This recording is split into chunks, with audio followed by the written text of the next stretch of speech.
sebelum kita mulai podcastnya, mari kita memperkenalkan diri masing-masing terlebih dahulu. Aku Samara sebagai host 1. Aku Pelita sebagai host 2. Aku Nabila sebagai narasumber 1. Aku Kenisha sebagai narasumber 2. Nah, kali ini tema podcast kita tuh akan membahas Ada apa di balik panggilan ayah dan ibu. Podcast ini emang tempat buat ngobrolin hal-hal yang mungkin nyesek sih, tapi penting banget buat kita bahas. Jadi podcast ini tuh kayak kita yang selalu ada buat dia, tapi dia malah milih orang baru. Aduh, sakit banget ya. Kasian. Jadi tema hari ini kita akan membahas tentang daddy issue dan mommy issue. Udah mana berat banget ya. Ya sih, tapi ini juga bisa kita bikin ngomong sakit lama banget. Tapi tenang aja sih, karena kan ada kita. Kita kan asik gitu. Asikin aja gitu. Alright, biar kita ada di gelombang yang sama. Pertama-tama, apa sih itu daddy issues? Istilah ini tuh biasanya dipakai buat gambarin masalah yang seseorang punya karena masalah yang nggak beres, hubungan yang nggak beres dengan ayahnya. Misalnya nih, ayah mereka overprotective banget sama kita, atau sebaliknya ayah yang hampir nggak pernah ada di rumah.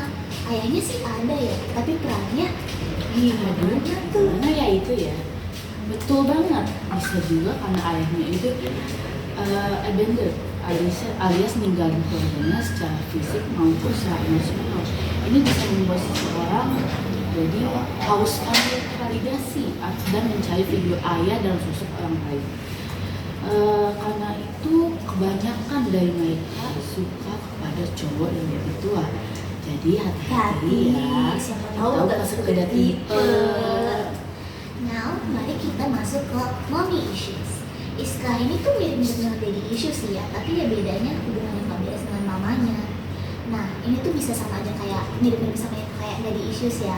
Mungkin karena ibunya terlalu overprotective dan strict, atau mungkin ibu yang terlalu kritis. Jadi kayak kita ngelakuin apa aja, dijudge aja gitu kan, bikin kita merasa gak nyaman kan ya. Banget itu, tapi ada juga ibu yang cenderung posesif. Jadi nggak kayak pacar gitu loh, posesif banget. Dan juga ada tipe ibu yang abandoned, alias ninggalin secara emosional dan fisik. Bukan cuma ayah juga yang kayak gitu, tapi ibu juga bisa loh. Nah, jadi sebelum kita lanjut, kita mau nanya-nanya nih ke narasumber kita. Nah, kalian tuh kira-kira punya gak sih pengalaman tentang kalian atau enggak teman kalian yang punya yang ngalamin hal serupa? Dan mungkin kita mulai dari isu dulu kali ya. Silakan cerita. Aku punya teman, kita sebut aja si G. Suka dekat dulu. Aku punya teman, kita sebut aja si G. Ini keluarganya biasa, tapi karena suatu masalah, orang tua mereka memutuskan untuk bercerai. Selama beberapa tahun kemudian, temannya si G nikah kembali. Dan semenjak itu dia merasa gak dihargai. Dari awal juga dia nggak mau mamahnya nikah lagi, jadi gak merasa terhianati. Ayah barunya si G ini benar-benar gak bisa selalu sibuk main malam dan tidak menjalani kewajibannya sebagai sosok ayah sesungguhnya untuk si G. Karena itu dia merasa telantar oleh ayahnya. Oh begitu ya. Parah banget ya, padahal kan harusnya kan Saling jalan kewajiban iya. sebagai ayahnya, walaupun itu bukan anak kandungnya sih. Iya, masih dia malah ninggalin itu aja. Sedih banget ya. Jadi kalau kita udah tahu tentang hal itu, kayaknya kamu juga ada deh. Kamu ada nggak temen yang ada mommy issue gitu? Yang ngalamin mommy issues dia juga tahu. Dia nih satu teman inisial kita bisa sebut S. Dia tuh punya hubungan buruk banget sama ibunya. Si S ini emang anaknya yang nggak pernah diharapkan oleh ibunya dari awal, karena itu semasa kehamilan ibunya sering banget mencoba mengakhiri hidup anaknya, tapi karena berkali-kali gagal, akhirnya mereka sadar bahwa mereka butuh orang yang melanjutkan jabatan pekerjaan mereka. Jadi mereka dengan terpaksa memutuskan melahirkan dan merawat si S ini. Karena itu si S dari dulu hidupnya di bawah tertekan dan hampir tidak bisa melihat dunia luar. Namun hal buruknya si S ini selalu melihat perilaku yang tak senonoh dari ibunya, karena ibunya berpikir bahwa akan membuat pemikiran si S cepat dewasa. Ih, parah banget. Terus dari kecil juga si S itu selalu dituntut menjadi anak yang sempurna, harus memenuhi standar-standar dari ibunya yang agak gila.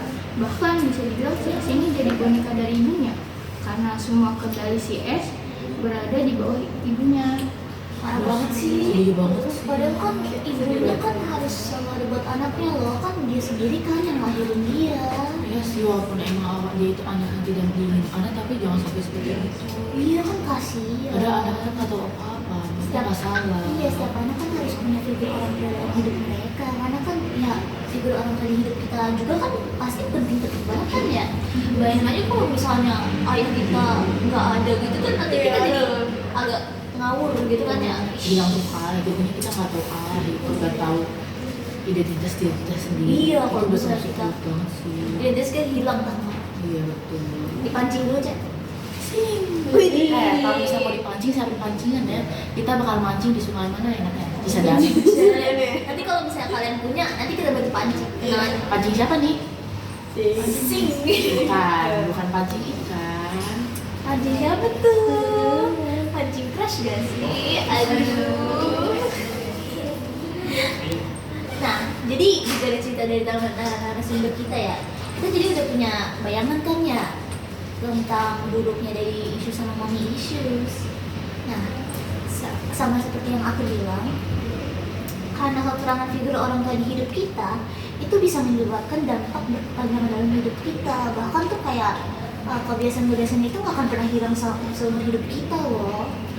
Kekurangan figur ayah dalam hidup kita, atau bisa kita bilang sebagai daddy issue, itu bisa mempengaruhi tentang kepercayaan diri kita dalam melihat hubungan.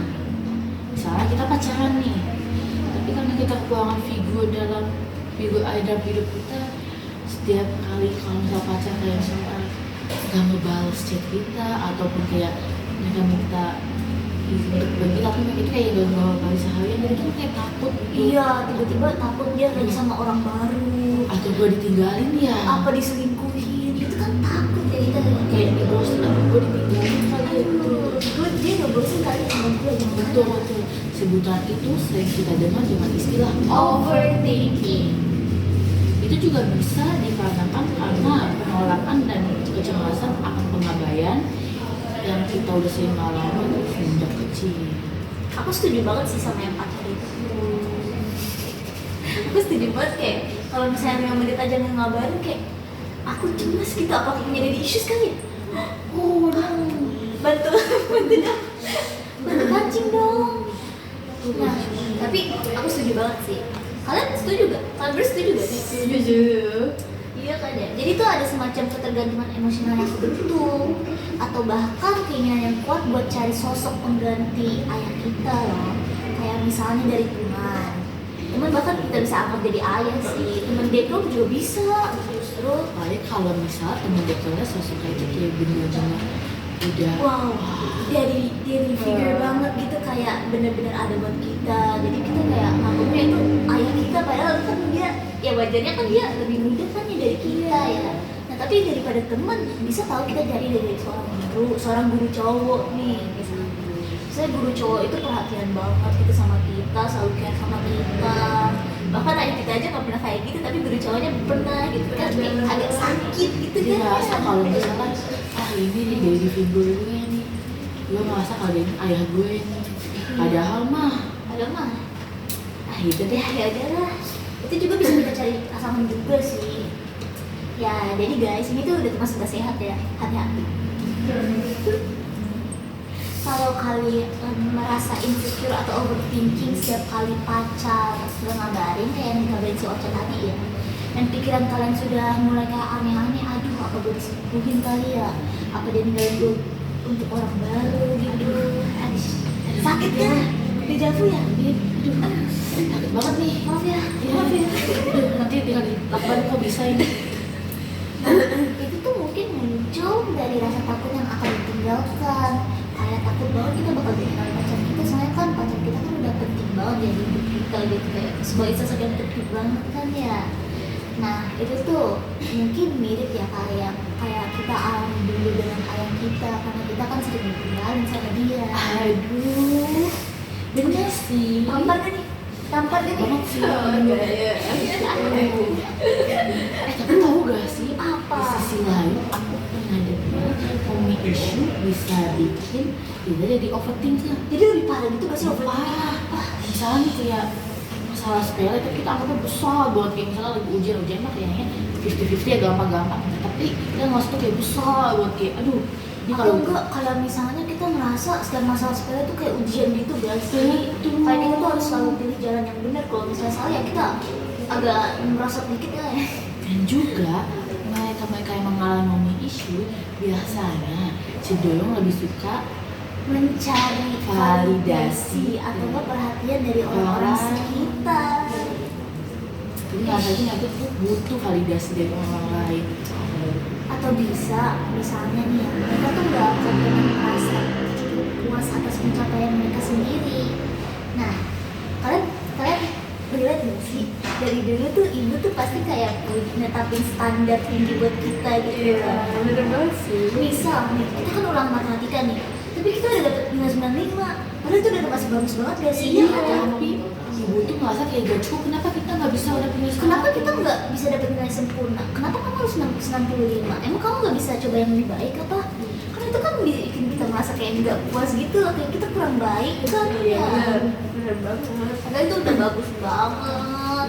Kalau kalian yang nonton merasa gitu, jangan gitu ya. Kamu udah melakukan yang terbaik kok.